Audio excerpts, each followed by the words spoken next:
You are the salt of the earth. But if the salt loses its saltiness, how can it be made salty again? You are the light of the world. Let your light shine before others, that they may see your good deeds and glorify your Father in heaven. Hello there. Welcome to another video on this journey of unleashing those wow moments in our lives. You see, both salt and light are used all over the world. The light shines outwards and brings visibility. The unique qualities of salt make it useful to preserve food, make food tasty, and cleanse wounds. So, as humans, we are the flavors, the peacemakers, the transformers, the healers, and change agents. We are meant to add value to the lives of others, to be that light that takes away their darkness, that light that brightens each other's world. The questions remain. How do we become salt and not an insult to others? How do we become that light in the fright mode of others?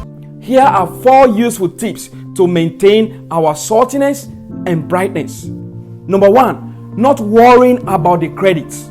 Have you ever felt like holding back your joy, your excitement, and light when you do all your very best, but you still go unnoticed, unappreciated, or undervalued?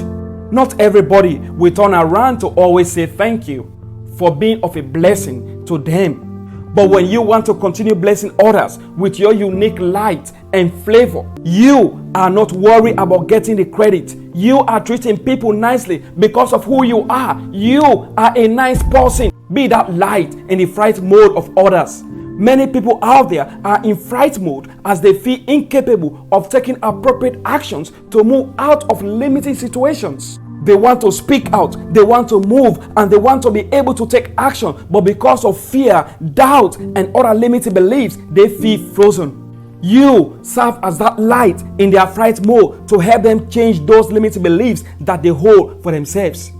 2, not living your life on a comparison basis.